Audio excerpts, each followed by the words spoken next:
Hello students, हमारे आज के लेक्चर में हम 3 पॉइंट पर बात करने जा रहे हैं, बल्कि 4 पॉइंट पर बात करेंगे।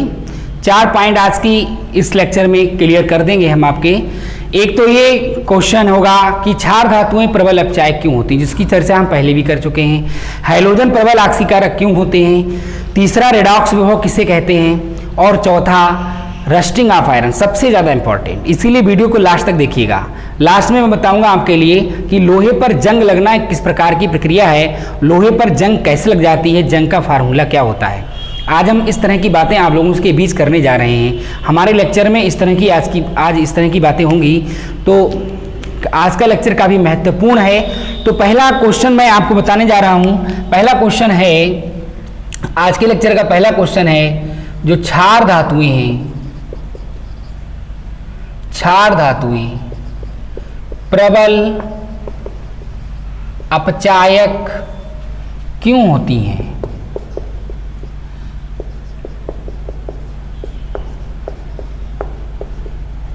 क्षार धातुएं प्रबल अपचायक क्यों होती हैं। ठीक है, आज के लेक्चर में हम बात करेंगे कि क्षार धातुएं प्रबल अपचायक क्यों होती हैं। ठीक है, पहला पॉइंट। तो क्षार धातुएं प्रबल अपचायक क्यों होती हैं, हमने आपको बताया था कि ये जो विद्युत रासायनिक श्रेणी थी, इसको थोड़ा हल्का सा बना लेते हैं, बहुत डिटेल में तो नहीं बताया था मैंने आपको।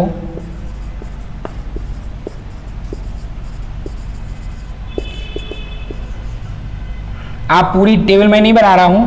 तो ये जो ऊपर का है, ये विद्युत रासायनिक श्रेणी में ये लिथियम क्षार धातु है। ठीक है, पोटेशियम क्षार धातु है, सोडियम क्षार धातु है। तो मैंने बताया था ना आपको पिछले लेक्चर में कि ऊपर जो है उसमें इलेक्ट्रॉन त्यागने की प्रवृत्ति ज्यादा है। ऊपर जो है उसमें इलेक्ट्रॉन त्यागने की प्रवृत्ति अधिक है, त्यागने की प्रवृत्ति अधिक है। और जब इलेक्ट्रॉन त्यागने की प्रवृत्ति अधिक है तो जो इलेक्ट्रॉन ज्यादा त्यागेगा उसका क्या होगा, उसका ज्यादा क्या होगा, ऑक्सीकरण होगा। क्या होगा, ऑक्सीकरण होगा। और जो जिसका ऑक्सीकरण होता है वो क्या कहलाता है, अपचायक कहलाता है। क्या कहलाता है, अपचायक कहलाता है। ठीक है, क्योंकि जिसका ऑक्सीकरण होगा वो दूसरे का अपचयन करेगा।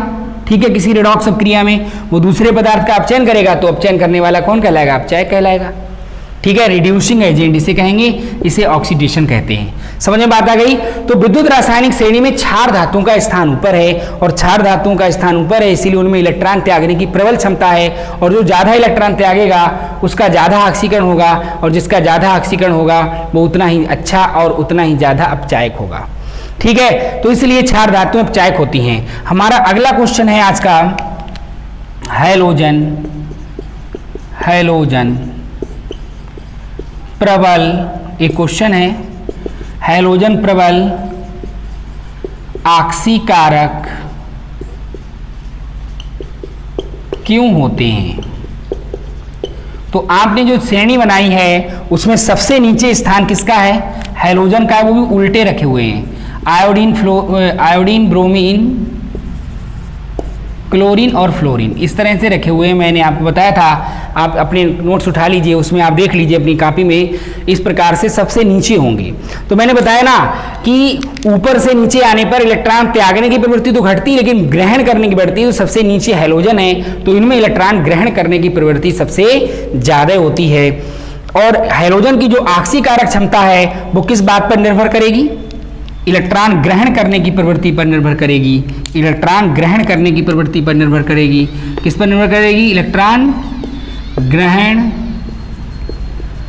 करने की प्रवृत्ति। इलेक्ट्रॉन ग्रहण करने की प्रवृत्ति ज्यादा होगी। ठीक है, इलेक्ट्रॉन ग्रहण पर करने की प्रवृत्ति जिसमें ज्यादा होगी, चूंकि हैलोजन में इलेक्ट्रॉन ग्रहण करने की प्रवृत्ति ज्यादा है, तो इलेक्ट्रॉन जो ज्यादा ग्रहण करेगा उसका ज्यादा क्या होगा, अपचयन होगा। और जिसका ज़्यादा अपचयन होगा वो उतना ही ज़्यादा कैसा होगा, ऑक्सीकारक होगा। उल्टा होता है, ध्यान रखें। जिसका अपचयन होता है वो ऑक्सीकारक होता है, जिसका ऑक्सीकरण होता है वो अपचायक होता है। तो इसीलिए हैलोजन प्रबल ऑक्सीकारक होते हैं। और इनमें भी सबसे नीचे कौन है, फ्लोरीन। तो फ्लोरीन सबसे ज़्यादा ऑक्सीकारक होगा। उसके बाद नंबर किसका आएगा क्लोरीन का, उसके बाद नंबर किसका आएगा ब्रोमीन का, और सबसे लास्ट में कौन होगा आयोडीन। बात समझ में आ गई होगी। तो हैलोजन प्रबल ऑक्सीकारक क्यों होते हैं, इस प्रकार से आपको अच्छी तरह से समझ में आ गया होगा। ठीक है, अब हम बात करेंगे रेडॉक्स विभव की, यहीं पर बात कर लेते हैं। रेडॉक्स विभव क्या है, रेडॉक्स विभव अंग्रेजी में इसको रहेंगे लिखेंगे रेडॉक्स पोटेंशियल। तो बेटा यहां पर रेडॉक्स शब्द दो शब्दों के मिलने से बना, रेड मीन्स रिडक्शन, ठीक है, और ऑक्स मीन्स ऑक्सीडेशन। और पोटेंशियल कहां डेवलप होगा, पोटेंशियल कहां डेवलप होगा सेल में, चूंकि हम सेल की बात कर रहे हैं, सेल को यहां पर स्टडी कर रहे हैं, तो पोटेंशियल कहां डेवलप होगा सेल में। तो किसी भी सेल में अगर ऑक्सीडेशन रिडक्शन दोनों हो रहा है तो उसमें जो पोटेंशियल डेवलप होगा उसे हम रेडॉक्स पोटेंशियल कहेंगे।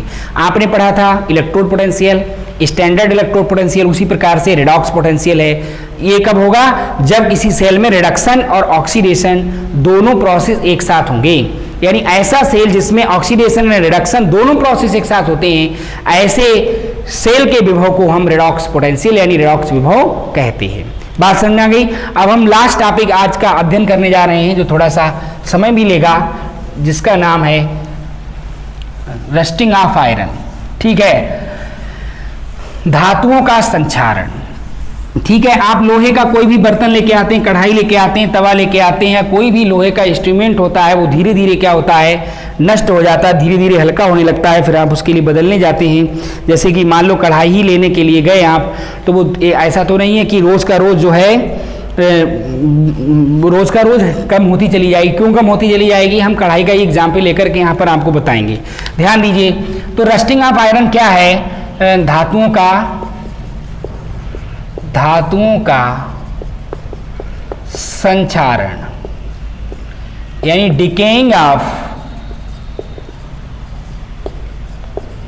मेटल्स। ठीक है, मेटल का डिकेइंग अर्थात धातु का संक्षारण किसे कहते हैं, और लोहे पर जंग लगना, लोहे पर जंग लगना किस प्रकार का प्रोसेस है, यानी रस्टिंग ऑफ आयरन हम यहां पर पढ़ने जा रहे हैं। बहुत ही इंपॉर्टेंट टॉपिक है, बहुत ध्यान से समझ लीजिएगा। मान लो आप मार्केट गए और मार्केट से एक कढ़ाई लेकर के आए, ठीक है, इस प्रकार से ये कढ़ाई है, इसको आप लेकर के आए, ठीक है, तो इसकी ये थोड़ी मोटी होगी ना, इतनी मोटी होगी, थोड़ी मोटी होगी। कहते हैं भारी तरी की कढ़ाई होनी चाहिए, जिससे कि खाना जब हम पकाएं तो वो जले ना, ऐसा कहते हैं। ठीक है, अब क्या होता है, अब आपने एक चीज़ और भी देखी होगी कि कढ़ाई को हमेशा उल्टा करके ही रखते हैं। क्यों रखते हैं, अभी आपको समझ में आ जाएगा। इसको सीधा क्यों नहीं रख देते हैं, क्योंकि इसको खतरा जल से है। इसको खतरा किससे है, जल से है और वायु से है, और उसमें भी ऑक्सीजन और CO2 से। ठीक है, सबसे ज़्यादा खतरा है। तो होता क्या है, जब ये कढ़ाई, ऐसा नहीं कि अब इसमें जंग नहीं लगेगी, इसको ऐसे रख दिया तो इसमें जंग नहीं लगेगी, जंग अभी लगेगी, ठीक है, लेकिन कम लगेगी, उतनी नहीं लगेगी। तो ध्यान दीजिए, तो इस प्रकार से क्या होता है कि वातावरण में जो नमी होती है वो यहाँ पर इकट्ठी होती रहती है, और उस नमी में विभिन्न प्रकार की गैसें घुल जाती हैं और ये पूरा विलेन बन जाता है। इस नमी में कौन घुल जाता है, CO2 एंड O2, ये गैसें घुल जाती हैं इसमें, जो इस प्रकार से क्या होता है कि एक विलेन बन जाता है। और ये जो कढ़ाई है, जो लोहा है, वो काहे का काम करने लगता है, लोहा काम करता है इलेक्ट्रोड का, काहे का काम करता है। इस प्रकार से इनके बीच में इंटर रिएक्शन से स्टार्ट हो जाती हैं। क्या रिएक्शन से स्टार्ट होती हैं, इसके में अंदर जो लोहा है, वो लोहे का जो है वो ऑक्सीडेशन हो जाता है, यानी Fe, इसका ऑक्सीडेशन होता है, ऑक्सीकरण, ठीक है, और ये 2 इलेक्ट्रॉन त्यागता है और Fe डबल पॉजिटिव बना लेता है। इसी प्रकार से ये जो 2HOH है, ये जो 2 इलेक्ट्रॉन है, इनको ये ग्रहण कर लेता है, +2 इलेक्ट्रॉन, इसका रिडक्शन होता है। ठीक है, इसका क्या होता है, रिडक्शन होता है। तो यहाँ से यहाँ पर क्या होगा, 2 चीज़ें बनेंगी, एक तो 2H पॉजिटिव बनेगा प्लस 2OH निगेटिव बनेगा, ये बनेगा ना। ये 2OH निगेटिव तो अलग हो जाएगा, और 2H पॉजिटिव इन 2 इलेक्ट्रॉनों को एक्सेप्ट कर लेगा। ये 2 इलेक्ट्रॉन इस 2H पॉजिटिव में जुड़ जाएंगे और क्या बन जाएगा, AH2 बन जाएगा। ठीक है बेटा। अब क्या होगा, अब होगा ये कि ये Fe डबल पॉजिटिव और OH निगेटिव ये आपस में क्रिया करेंगे और बनाएंगे FeOH का होल ट्वाइस। ठीक है, ये FeOH का होल ट्वाइस कुछ समय बाद ऑक्सीकृत होकर के FeOH का होल थ्राइस बनाएगा, और इस FeOH का होल थ्राइस में क्या होगा, जुड़ जाएगा FeOH का होल थ्राइस में जल के कुछ अणु जुड़ जाएंगे और ये हाइड्रेटेड हो जाएगा, यानी XH2, और यही जंग का सूत्र है। और भूरे रंग की जंग आपकी बन जाएगी, जिसका ये फार्मूला है। ठीक है, जब आप कढ़ाई को साफ करेंगे तो आप सोच रहे हैं हम साफ कर रहे हैं, वो कढ़ाई वास्तव में साफ ही हो रही है। ठीक है, और इस प्रकार से धीरे धीरे आपकी कढ़ाई हल्की होती चली जाएगी। जितने भी मेटल हैं, ठीक है, जिन पर जंग लगती है वो इसी प्रकार से नष्ट होते हैं। तो धातुओं के धीरे धीरे, और ये एक दिन में नष्ट नहीं हो जाएगी, ये नहीं कि आज कढ़ाई लेके कल जंग लग गई सब कढ़ाई खत्म हो गई, धीरे धीरे नष्ट होगा। ये प्रोसेस बहुत ही धीमा है, रस्टिंग बहुत ही धीमा प्रोसेस है, बहुत ही स्लो प्रोसेस है। ठीक है, तो धातुओं पर जंग लगना भी एक प्रकार की संक्षारण प्रक्रिया है, डिकेइंग प्रोसेस है। ठीक है, तो धातुओं के धीरे धीरे नष्ट होने की क्रिया को हम धातुओं का संक्षारण कहते हैं। लोहे पर जंग लगना भी एक प्रकार की संक्षारण प्रक्रिया है। अब आपने पहले दिन इसको साफ किया, इतनी साफ हो जाएगी, अगले दिन इतनी, और धीरे धीरे महीने, 2 महीने, 3 महीने, 4 महीने, और इस प्रकार से धीरे धीरे साफ होती चले, एक दिन इसमें छेद हो जाएगा। ठीक है, इस प्रकार से क्या होता है, धातुएं धीरे धीरे नष्ट होती रहती हैं। धातुओं के धीरे धीरे नष्ट होने की क्रिया को ही हम धातुओं का संक्षारण कहते हैं। मैं समझता हूँ आज का लेक्चर आप लोगों को अच्छी तरह से समझ में आ गया होगा। यदि आपको लेक्चर अच्छी तरह समझ में आ गया है, वीडियो अच्छी लगी है, तो आप इसको लाइक करिए, चैनल को सब्सक्राइब करिए और ज़्यादा से ज़्यादा शेयर करिए। आज के लिए इतना ही, धन्यवाद, थैंक यू।